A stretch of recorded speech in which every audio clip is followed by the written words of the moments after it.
All right, everybody, buckle up. Today's story is about a guy who single-handedly ran the entire events operation for a conference planning company. Every speaker, every schedule, every venue relationship, every vendor contact, all of it, in his head and on his personal laptop. Then his new boss fired him because he took 10 minutes to reply to an email. 10 minutes. And on his way out the door, the boss said, "Take everything that's yours." So he did. And the company found out real fast that everything that was his was basically everything. Speakers stopped returning calls. Venues didn't recognize the new contact. 3 conferences got canceled. This is a masterpiece. Let's go. My boss fired me because I took 10 minutes to reply to an email. She said, "Take everything that's yours." So I took my laptop, my contacts, my notes, and 8 years of institutional knowledge. 3 conferences got canceled. I debated posting this for a while because some people might think I'm being petty. But honestly, I think what happened to me is a cautionary tale about what happens when a company treats one person like they're replaceable and then discovers they absolutely are not. My name's Bryce. I'm 34. For 8 years, I worked as the events operations manager for a mid-sized conference planning company. I won't name them, but they planned and executed between 15 and 20 professional conferences a year. Industry stuff, corporate retreats, annual summits, that kind of thing. Think 200 to 2,000 attendees per event, multi-day, multiple venues, dozens of speakers, and a production schedule that would make a Broadway stage manager sweat. My job was to be the connective tissue between every moving part. I managed the speaker pipeline, finding them, booking them, negotiating fees, coordinating travel, handling their egos, and trust me, speakers have egos. I managed venue relationships, which hotels, which convention centers, which caterers, which AV companies. I managed the production timeline for each event. When does setup start? When do doors open? When does the keynote begin? Where does the overflow crowd go? Who handles the mic if it cuts out during a panel? I was not the CEO. I was not the creative director. I was not the face of the company. I was the engine room, the thing that made the whole ship move. And for 8 years, that engine ran clean. Let me give you an idea of the scale we're talking about. At any given time, I was managing the moving parts for 4 to 5 upcoming conferences simultaneously. That's 4 to 5 sets of speakers, usually 10 to 15 per conference, 4 to 5 venue contracts, 4 to 5 catering agreements, 4 to 5 AV setups, and 4 to 5 timelines that all had to be perfect. Because when you're charging companies $40,000 for a booth at your conference, we're running a little behind is not an option. I kept all of this organized in a system I built myself over 8 years. It started as a spreadsheet. Then it became a series of linked spreadsheets. Then it became a full project management system built in Notion. Custom databases, automated reminders, linked contacts, event templates, the works. All on my personal laptop. All connected to my personal email and my personal Notion account. Why personal? Because when I started, the company didn't have project management software. They didn't have a CRM. They didn't have a shared drive that worked reliably. They had a filing cabinet in a closet and a receptionist named Phyllis who kept notes on Post-its. Phyllis was great. The system was not. So I built my own. Over the years, every time I asked the company to invest in proper tools, the answer was, "It's not in the budget," or "What you have seems to work fine." So my personal system became the de facto company system, except it wasn't the company's. It was mine. I want to be clear. I didn't plan this as a bargaining chip. I didn't think one day, I'll keep everything on my personal stuff so they can't fire me. It just happened organically because nobody gave me anything else to work with. I asked for a company laptop 3 times. 3 times they said no. I asked for a Notion team account. They said it was unnecessary overhead. I asked for a shared calendar system. They said, just use Google Calendar, which I did on my personal Google account, because they didn't give me a company one until year 4. By then, everything was already built on my personal infrastructure. Quick side note, around year 5, I did briefly consider migrating everything to the company's systems. Then they denied my raise request for the 3rd time, and I thought, nah, I'll keep my insurance policy where it is. Hold on. This is me, not Bryce. I need to point something out. This company ran 15 to 20 conferences a year. We're talking millions in revenue. And they wouldn't buy their operations manager a laptop. They wouldn't pay for a Notion subscription. They wouldn't give him a company email until year 4. That's like running a hospital and refusing to buy the surgeon gloves. Just use your hands, doc. We don't have the budget. And now this man's entire operational brain lives on his personal devices that the company has zero legal claim to. This isn't a vulnerability. This is a ticking time bomb. And the woman about to light the fuse doesn't even know the bomb exists. I'm calling her the email auditor, because you'll see why in a minute. All right, so let me tell you about my boss. For the first 6 years, I reported to the company founder, a guy named Glenn, who understood the events business, understood my value, and left me alone to do my job. Glenn's management style was, Bryce handles events, I handle sales. Let's meet on Fridays to make sure nothing's on fire. Perfect system. I thrived. The company grew from 8 conferences a year to 18 under that arrangement. I remember there was a speaker, a woman who gave talks about supply chain innovation at our annual operations summit. She'd done our conference 4 years in a row. Every year I'd call her in January. We'd catch up for 20 minutes about her family. 2 kids, a dog named Biscuit, husband who runs a small accounting firm, and then we'd book the date. She trusted me. She didn't even ask for a contract anymore, just a handshake over the phone. That's the kind of relationship that takes years to build and seconds to destroy. I had maybe 50 of those relationships. 50 people who would pick up the phone when I called because they knew it was me. Not the company. Me. Glenn knew this.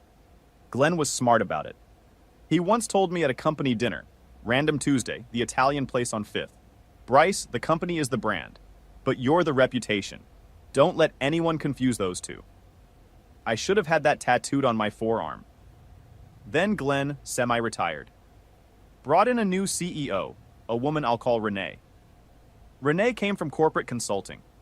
She had never planned an event in her life. She had never worked in the events industry. She had an MBA and a belief that every organization needed to be optimized using the frameworks she'd learned in business school. She used words like streamline and scalable in every meeting. She had a whiteboard in her office covered in arrows and boxes that I think was supposed to be an org chart but looked more like a conspiracy theory about how the post office works. She also had a sign on her desk that said, data-driven in gold letters. I never saw her look at data, not once. Within her first month, she implemented daily stand-ups for a team of 11 people, required weekly written status reports that nobody read, and introduced a response time policy. All internal emails had to be responded to within 5 minutes during business hours. 5 minutes. For a guy who was simultaneously negotiating a speaker fee on the phone, texting a venue contact about a room change, and reviewing a catering contract with the finance team. 5 minutes. Renee announced this policy in an all-hands meeting, and when I raised my hand and said, 5 minutes seems tight for the events team given the nature of our work, she said, if you can't manage your email responsiveness, that tells me something about your time management. I should have known right then. The other people in the room looked at me like I'd just spoken out of turn at church. Nobody else pushed back. Phyllis, who was sitting in the back, caught my eye and made a face that basically said, this woman is going to be a problem. Phyllis had good instincts about people. She also had good instincts about weather and which restaurants to avoid. I miss Phyllis. The 5-minute email policy became a running joke among the team, but only behind Renee's back. We started calling it the timer. Someone would send an email and say in Slack, timer started.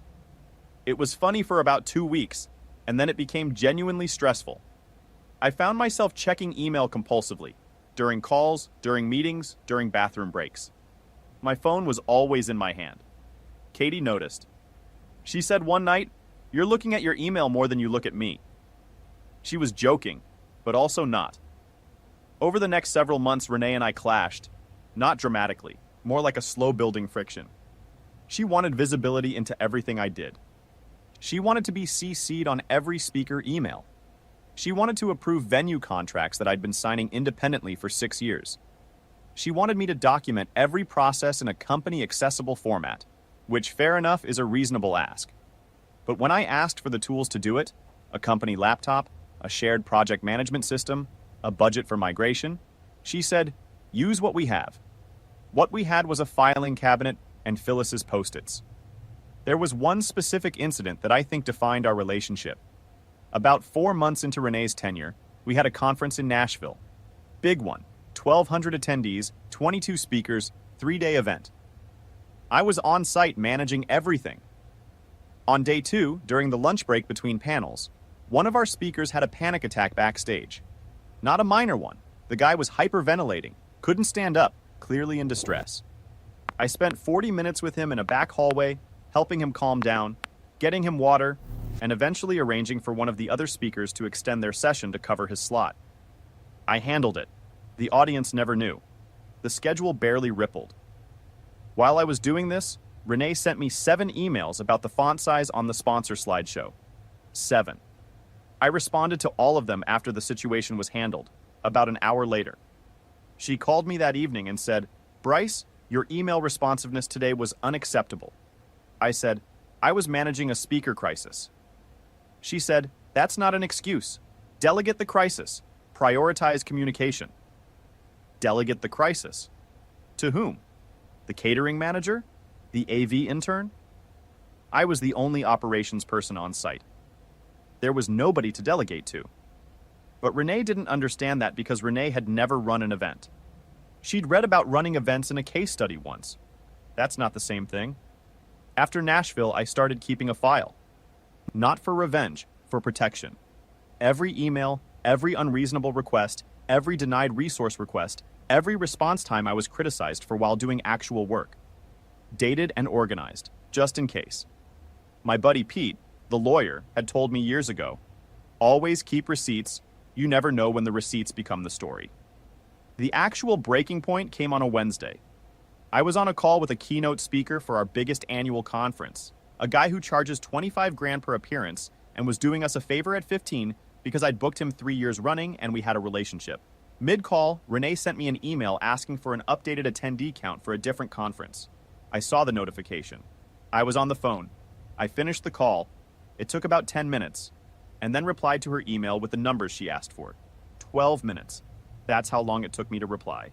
2 hours later, I was called into Renee's office. HR was there. A woman named Gail who looked like she'd rather be anywhere else.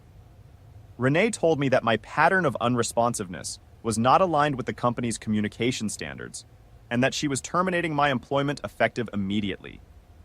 She cited 3 instances of delayed email responses, the 12-minute one that day, an 8-minute one from the previous week, I was in the restroom, and a 15-minute one from a month ago. I was at lunch, eating a sandwich, like a person. I sat there and processed it. 8 years, 15 to 20 conferences a year, hundreds of speakers, thousands of operational decisions, 12 minutes. Pause. For the listeners, this is me. Let me get this straight. Bryce was on the phone with a $25,000 keynote speaker negotiating a discounted rate for the company. And Renee fired him because he didn't answer her email fast enough while he was actively making the company money. That's like firing a firefighter for not answering a text while he's putting out a fire. The email auditor just terminated the only person who knows how to run her company's core business because of a 12-minute email gap. This woman has a PhD in self-destruction, and she doesn't even know it. The countdown has started. 3, 2, so here's where it gets good. Gail from HR started going through the exit paperwork. Standard stuff, return your badge, sign here, here's your final paycheck info, blah, blah, blah. And then Renee leaned forward and said, "And I will remember this forever. Take everything that's yours." She meant my coffee mug, my jacket, my phone charger. She was being dismissive, a little power move. Take your stuff and get out. But here's the thing. Everything was mine. My laptop, personal. My Notion system with 8 years of event data, personal account. My Google Calendar with every conference timeline for the next 18 months, personal account. My contacts list with over 300 speaker relationships, venue managers, caterers, AV techs, and vendor reps, personal phone, personal email. My project templates, my production checklists, my emergency protocols, my backup vendor lists, all on my Notion, all on my laptop, all tied to my personal accounts. I looked at Renee. I looked at Gail. The room was quiet. Renee had this expression like she'd just won something. Like firing me was the conclusion of a project she'd been working on. A deliverable. I almost felt bad for her. Almost. Because in that moment, I realized something she didn't. She thought she was removing a person from a role. What she was actually doing was removing the role from the company. There was no version of this job without me, because I hadn't just done the job. I'd invented the job. Every system, every relationship, every process existed because I'd created it from nothing over 8 years. And all of it was mine. I said, okay. I packed my bag. Laptop went in, phone went in, charger went in, coffee mug went in. I walked out of that building carrying 8 years of institutional knowledge in a backpack. And I didn't look back. Yo, I am shaking right now. Take everything that's yours. Take everything that's yours. This woman just told a man to take the entire operational infrastructure of her company and walk out the door with it. She handed him the keys to the kingdom and said, "These are yours, right? Take them." This is the corporate equivalent of telling someone to steal your car because you forgot it was your car they'd been driving. Renee thought she was firing a replaceable employee. She just deported her entire events department, in a backpack, through the front door, while HR watched. I can't. I literally can't. What happens next is going to be catastrophic, and I'm here for every second of it. Gail walked me to the door. In the hallway, away from Renee, she said quietly, "Bryce, for what it's worth, I'm sorry. I pushed back on this." I told her I appreciated that. She said, "The 5-minute policy is absurd. I've told her 3 times."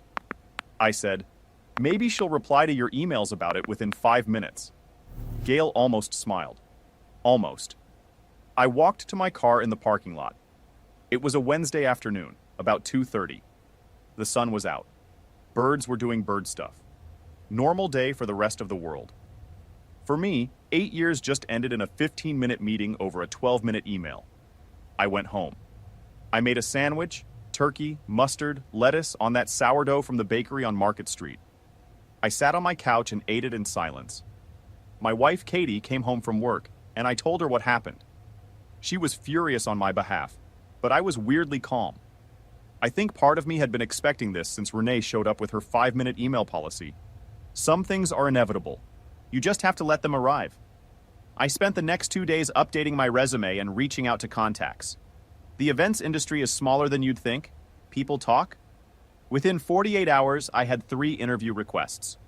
One was from a competitor who'd been trying to hire me for 2 years. Another was from a corporate events team at a Fortune 500 company. The third was from Glenn, my old boss, who was starting a new venture and wanted me to run operations. I took Glenn's offer. He called me the morning after I was fired. He'd already heard through the grapevine. He said 3 words. "You ready yet?" I said, "Yeah, Glenn, I'm ready." He said, "Good, Monday, my place, I'll have coffee." That was the entire negotiation. We worked out salary and equity details later that week over breakfast at a diner near his house.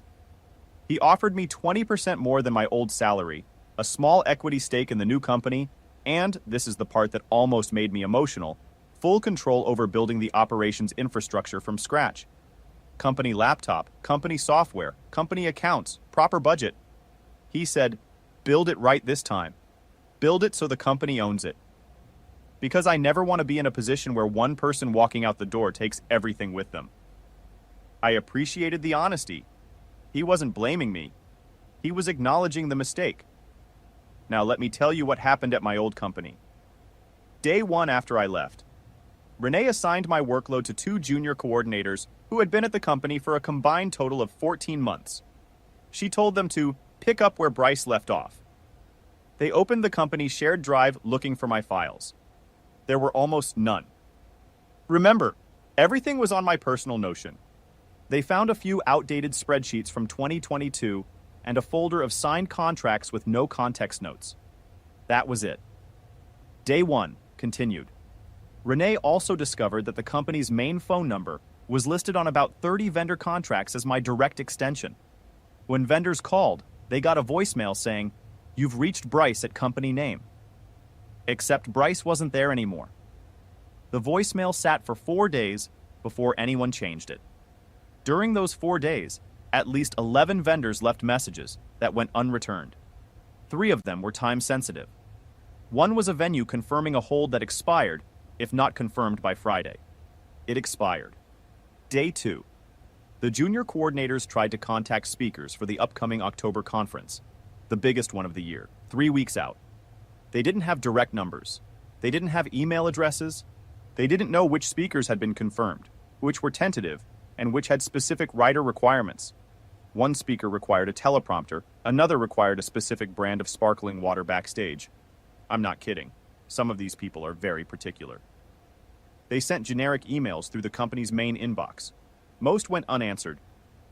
Day 2 continued. One of the junior coordinators, a kid named Austin who was honestly trying his best, found my desk drawer and pulled out a stack of business cards I'd collected over the years. He started cold calling speakers from the cards. Most of them were outdated, people who'd changed jobs, changed numbers, or retired. The ones who did pick up asked for me. Austin had to explain repeatedly that I was no longer with the company. He told me later, we grabbed lunch about a month after everything went down, he's a good kid, that the most common response was, "Oh, well, good luck." One speaker asked, "Did Renee fire him?" Austin said he couldn't comment. The speaker said, "She did, didn't she? I could see it coming. That woman has no idea what she has. What she had." Austin also told me that Renee spent most of day 2 in her office with the door closed, making phone calls. He could hear her through the wall trying to explain to someone, he thinks it was the board, that the transition plan was in place and the operational continuity was assured. Those are the kinds of phrases people use when nothing is in place and nothing is assured. It's corporate bubble wrap. Sounds protective. Protects nothing. Day 3. The keynote speaker I'd been on the phone with when Renee fired me, the 25 grand guy doing us a favor at 15, called the company's main line and asked to speak with me. When they told him I was no longer with the company, he said, "Then I'm no longer doing the conference." Pulled out. 3 weeks before the event, $25,000, well, $15,000 hole in the lineup. Week 1. 2 more speakers pulled out after hearing I'd left. They didn't have relationships with the company. They had relationships with me. One of them, a woman named Dr. Avery Callahan, who spoke at our healthcare conferences, sent an email to Renee that I later heard about through the grapevine. It said something like, "I agreed to speak at your events because of my working relationship with Bryce. Without him, I see no reason to continue that arrangement." Renee apparently forwarded this email to Gail with the note, "Is this normal?" Gail apparently replied, "Yes." Week 2. The October conference was in serious trouble. They'd lost 3 major speakers with no replacements lined up. The venue contact, a guy named Darren who managed the convention center, called the company because nobody had confirmed the final room layout, the AV setup times, or the catering headcount. These were things I normally finalized 6 weeks before an event. Nobody had done them. Darren told the junior coordinators he needed answers by Friday, or he'd have to reassign some of the spaces. Friday came and went. They lost the main ballroom to another event. The October conference was eventually restructured, which is a polite way of saying it was half the size of what it was supposed to be, missing 3 keynote speakers, crammed into a smaller venue space, and attended by about 60% of the expected audience. Several major sponsors asked for partial refunds. 2 of them pulled their sponsorship for future events entirely. Look, I don't want to dance on anyone's grave here, but actually, you know what? Yes, I do. The email auditor fired a man for replying to an email 12 minutes late, and then watched her company lose multiple conferences, keynote speakers, and sponsor relationships in the span of 2 weeks. She optimized the company right into a dumpster. This is like a restaurant firing the head chef because he took too long to answer a Yelp review, and then being shocked when nobody can cook the food. Dr. Avery Callahan's email, "I see no reason to continue that arrangement." That's corporate for "you played yourself." And Gail's response, "Is this normal?" Yes. That's HR for "I tried to warn you." Beautiful. Every word of it. I want to mention one more thing about the October conference because it's important for understanding the full scope of the damage. The event had 32 registered sponsors. Each sponsor paid between $5,000 and $40,000 for booth space, branding, and speaking slots. The total sponsor revenue for that conference was supposed to be around $450,000. After the restructuring, the lost speakers, the smaller venue, the reduced attendance, The company had to issue partial refunds to 11 sponsors, totaling just under $100,000. That's $100,000 in refunds because of a 12-minute email. I want Renee to sit with that math. I really do. 2 more conferences were canceled over the following months. The company went from 18 events a year to maybe 10, and the ones they kept were smaller, less prestigious, and less profitable. One of their longest-running conferences, a financial services summit they'd done for 9 years, was picked up by a competitor after the venue host told the competitor's team, "The old company's been unreliable since their events guy left. You guys should take the slot." That venue host was Darren, the one who lost the ballroom because nobody confirmed the room layout. Darren remembered. Darren always remembers. I heard from a former colleague, not Phyllis, she'd retired by then, that internal morale cratered after I left. Not because I was so beloved, I mean, I hope I was, but that's not the point. It cratered because everyone saw what happened to me and thought, if they'll fire the guy who runs everything over an email, what will they do to me? 2 more people quit in the 3 months after I left. One of them was the finance coordinator, who'd been there almost as long as me. She told me over coffee, "I saw what they did to you and I thought, if Bryce isn't safe, nobody is." She works at a nonprofit now. She seems happy. Sponsors were pulling out. Speakers weren't returning calls. Venue contacts were demanding upfront deposits that they'd never required before because the trust relationship was gone. It turns out that trust wasn't with the company. It was with me. Renee lasted about 7 months after I left. She transitioned to a new opportunity, which in corporate speak means she was asked to leave. Glenn told me she'd burned through 2 operations managers in that time, neither of whom lasted more than 3 months. One of them, this is my favorite detail, quit on her second day after discovering there was no operations documentation, no contact database, and no project management system. She walked into Renee's office and said, "I can't manage operations that don't exist on paper," and left. Glenn also told me something that confirmed what I'd suspected. After I left, the company tried to claim that my Notion data and contacts were company property because they'd been created in the course of employment. They had their lawyer send me a letter. My lawyer, a buddy from college named Pete who does employment law, sent back a response that basically said, the laptop was personal, the accounts were personal, the company was asked repeatedly to provide company tools and declined, and any attempt to compel access to personal property would be met with a countersuit for wrongful termination. They never responded. As for me, I'm 6 months into working with Glenn on his new venture. We're planning 4 conferences for next year, building it right this time, proper systems, company infrastructure, shared tools. Glenn bought me a laptop on day 1, a good one. He said, "I learned my lesson. The company should own the systems, not the person." I said, "Glenn, I've been saying that for 8 years." He said, "I know. I should have listened." Katie and I went out to celebrate my 6-month mark. She ordered pasta. I ordered a sandwich. Some things don't change. She asked me if I missed the old company. I thought about it for a second and said, "I miss Phyllis." And I do. Phyllis retired last year. She sent me a card that said, "Bryce, you were the only one who knew where anything was, including me." She included a Post-it note. It was blank. I think that was the joke. I've got it on my fridge next to a photo of Katie, a magnet from Nashville, from the conference where the speaker had a panic attack, and a takeout menu from the Italian place Glenn took me to. My fridge tells my life story better than my resume does. Final update. One last thing. Remember the keynote speaker, the 25 grand guy I was on the phone with when Renee fired me? He's doing Glenn's new conference. Same discounted rate. Because the relationship was with me. It was always with me. I also got a message from Dr. Avery Callahan last month asking if I was planning any healthcare-focused events. I said we're considering one for next spring. She said, "Count me in, no fee, just get me the good sparkling water." I told her I'd have it chilled and waiting. Some relationships survive anything, even a 12-minute email and a CEO who couldn't tell the difference between a response time policy and an actual business strategy. Glenn's new company is called Meridian Events. We're small right now, 5 people, but every one of them has a company laptop, a company email, and access to a shared project management system that I built in the first 2 weeks.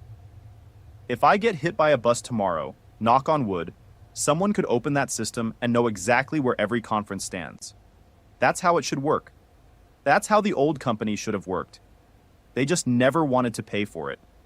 And look what it cost them. Would you have migrated your stuff to company systems before leaving? Or would you have done what I did? Taken everything that was yours, like they told you to? I keep thinking about whether I owed them the transfer, and every time I think about it, I remember they wouldn't buy me a laptop. So no, I don't think I owed them anything. I want to add one more thing. About 6 weeks after I left, Phyllis, who was still working part-time at that point, sent me a text. It said, "Bryce, the new operations person asked me where the Post-its are. I told her they retired when I did. She didn't get the joke." I laughed at that for a solid 5 minutes. Phyllis was the only other person in that building who understood that the company ran on relationships and systems that existed outside of any official framework. Her Post-its and my notion. That was the real organizational chart. And both of us walked out the door. Anyway, Katie says hi. She also says I should mention that Renee's LinkedIn still lists her as CEO of the company. She is definitely not the CEO anymore. The internet is a funny place. Katie also wants me to mention that we adopted a cat last month. His name is 12 Minutes. I thought that was a ridiculous name. Katie said it was perfect. She's right. She usually is. Here's the takeaway. If your company refuses to invest in proper tools and systems, they don't get to be surprised when the person who built their own walks out with them. Renee fired the engine and expected the ship to keep sailing. It didn't. It sank in slow motion while she stood on deck checking her email response times. If you're someone like Bryce, the person who holds it all together and nobody notices, know your worth.